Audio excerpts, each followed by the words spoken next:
بسم اللہ الرحمن الرحیم الحمدللہ رب العالمین وصلی اللہ علی محمد وآلہ الطاہرین۔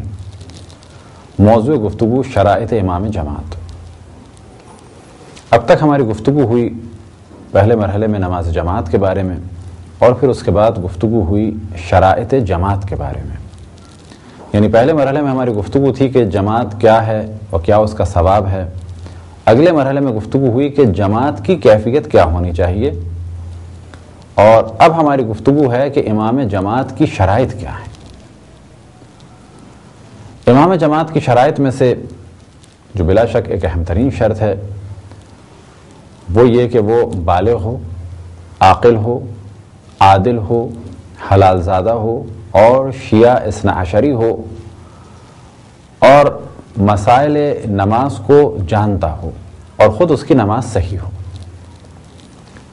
بالغ ہو، بہت واضح سی بات ہے، عاقل ہو یعنی وہ دیوانہ نہ ہو، عادل ہو یعنی وہ واجبات پر عمل کرتا ہو، گناہوں سے بچتا ہو، اور عادل کے لیے اتنا کافی ہے کہ اس کے ساتھ رہنے والے یہ گواہی دیں کہ یہ اللہ سبحانہ و تعالیٰ کی معصیت نہیں کرتا، یعنی واجبات پر عمل کرتا ہے اور حرام سے بچتا ہے۔ اسی طریقے سے جب کہا جائے کہ گناہوں سے بچتا ہے تو گناہ صغیرہ سے بھی بچتا ہو اور گناہ کبیرہ سے بھی بچتا ہو، اور گناہ صغیرہ کی کثرت اگر ہو اور اس کی عادت میں اگر شامل ہو چکی ہو کسی بھی شخص کی، تو کہا جائے گا کہ یہ گناہ کبیرہ کا کثرت سے انجام دیا جانا اور اسے معمولی سمجھنا یہ گناہ کبیرہ ہے۔ بس ہر وہ شخص کے جو حسن ظاہر رکھتا ہے، یعنی بظاہر نیک آدمی ہے، تو اس کے پیچھے نماز پڑھی جا سکتی ہے۔ یعنی ایسا کوئی عالم کہ جس کے بارے میں آپ کو پتا ہے کہ یہ واجبات پر عمل کرتا ہے اور حرام سے بچتا ہے، تو یہ ہو گئی ڈیفینیشن عادل کی۔ شیعہ اثنا عشری ہو، یعنی 12 ائمہ علیہم الصلوۃ کی امامت کا قائل ہو، مسائل نماز کو جانتا ہو اور خود اس کی نماز صحیح ہو۔ یہ تو ہو گئیں چند اہم شرائط، اور یہ کہ وہ مرد ہو۔ خواتین کی نماز جماعت کے لیے بھی احتیاط یہ ہے کہ مرد ہی ہو، لیکن اگر خواتین ایک دوسرے کو نماز پڑھائیں اور جماعت کی سی کیفیت ہو تو کوئی حرج نہیں۔ خواتین کی جماعت کے لیے خاتون کا ہونا بہتر ہے کہ ترک کیا جائے، یعنی خواتین کی جماعت خواتین نہ پڑھائی جائیں بلکہ خواتین کی نماز جماعت بھی مرد ہی پڑھائیں۔ اسی طریقے سے نماز پڑھانے والا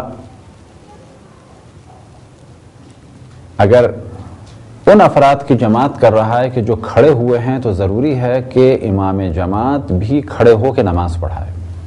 کھڑے ہو کے نماز پڑھانے والے امام جماعت کر سکتے ہیں ان افراد کے لیے بھی کہ جو بیٹھ کے نماز پڑھ رہے ہیں، اور ان افراد کے لیے بھی جو لیٹ کے نماز پڑھ رہے ہیں۔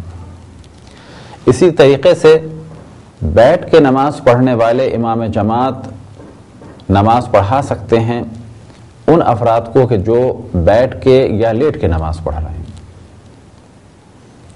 لیکن اگر کوئی شخص بیٹھ کے نماز پڑھے تو وہ امام جماعت نہیں بن سکتے ان افراد کے لیے کہ جو کھڑے ہو کے نماز پڑھ رہے ہیں، اور اسی طریقے سے جو افراد لیٹ کے نماز پڑھ رہے ہیں وہ امام جماعت نہیں بن سکتے ان افراد کے لیے کہ جو بیٹھ کے یا کھڑے ہو کے نماز پڑھ رہے ہیں۔ اگر امام جماعت نماز پڑھ رہے ہیں وضو کے بدلے تیمم سے، تو کیا ان کے پیچھے نماز پڑھی جا سکتی ہے؟ تو جواب دیا جائے گا بالکل پڑھی جا سکتی ہے۔ فرض کریں کسی امام جماعت کی آنکھوں کا آپریشن ہوا ہے اور پانی ان کی آنکھوں کے لیے خطرناک ہے، لہٰذا وہ تیمم کر کے نماز پڑھ رہے ہیں، تو کیا ان کے پیچھے ہم نماز پڑھ سکتے ہیں؟ تو جواب دیا جائے گا بالکل پڑھ سکتے ہیں۔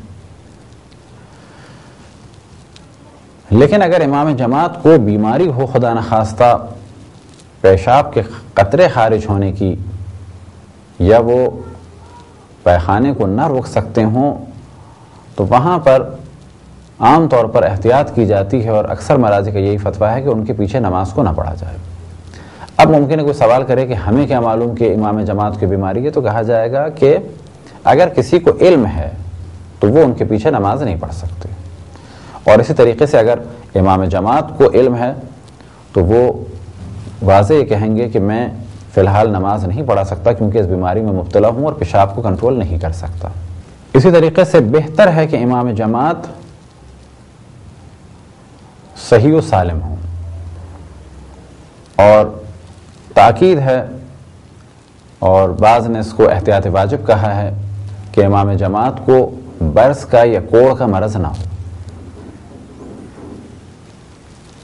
لیکن اکثر مراجع فرماتے ہیں کہ بہتر ہے کہ وہ اس قسم کے امراض میں مبتلا نہ ہوں. اور اسی طریقے سے احتیاط واجب ہے کہ ایسے شخص کے پیچھے نماز نہ پڑھی جائے، یعنی ایسے شخص کو امام جماعت قرار نہ دیا جائے کہ جس پر ایک شرعی حدود جاری ہو چکی ہے. اب یہاں پر یہ بات ذہن میں رکھیں کہ شرعی حدود فقط اس صورت میں جاری ہوتی ہے کہ جہاں پر اسلامی قوانین کے مطابق شرعی حدود جاری ہوں. مثال کے طور پہ ایک شخص نے کوئی گناہ کیا اور اس پر تعزیانے کی حد جاری ہوئی، تو اب وہ اگر توبہ نہیں کرتا تو بلا شک اس کے پیچھے نماز نہیں پڑھی جا سکتی. لیکن احتیاط واجب یہ ہے کہ اگر وہ توبہ کر بھی لے تو جو شخص یہ جانتا ہے کہ اس پر شرعی حدود جاری ہو چکی ہے وہ ان کے پیچھے نماز نہیں پڑھ سکتا. یہ تھے مختصر سے چند مسائل اور کچھ شرائط کہ جس کا تعلق ہے امام جماعت سے. اس جانب توجہ رہے کہ بعض دفعہ لوگ بہت جلدی بدبین ہو جاتے ہیں اور بدگمان ہو جاتے ہیں ائمہ جماعت سے، یعنی جماعت پڑھانے والوں سے. اور بعض دفعہ اس قسم کی باتیں سننے میں آتی ہیں کہ اس امام جماعت کا بیٹا ایسا ہے یا فلانا شخص ایسا ہے. تو اس جانب بھی توجہ رہے کہ اگر اس قسم کی چیزوں کو معیار قرار دیا گیا کہ فلانے عالم کا بیٹا ایسا ہے اور فلانے عالم کی اولاد ایسی ہے اور ان کا فلانا شخص ایسا ہے، تو یاد رکھیں پھر تو انبیاء کی نبوت بھی خطرے میں پڑ جائے گی. کوئی بھی امام جماعت حضرت نوح سے یا بالفاظ دیگر انبیاء اور ائمہ سے بہتر نہیں ہے. جب حضرت نوح کا بیٹا بگڑ سکتا ہے اور جب ائمہ کی اولاد بگڑ سکتی ہیں تو بلا شک ایک عالم کے بچے بھی بگڑ سکتے ہیں.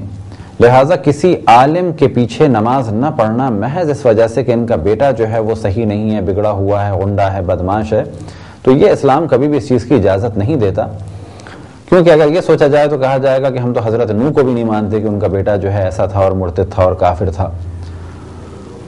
اسی طریقے سے اگر کسی عالم کے گھر والوں میں پرابلم ہو، مثال کے طور پہ کسی کی بہن کا پرابلم ہو، تو اس کی بہن کے پرابلم کو یا اس کے بھائی کے پرابلم کو، اس کی ماں کے پرابلم کو، اس کے باپ کے پرابلم کو اس عالم سے یا امام جماعت سے ریلیٹ نہیں کرنا چاہیے. اسلام اس قسم کے کاموں کا سختی سے مخالف ہے.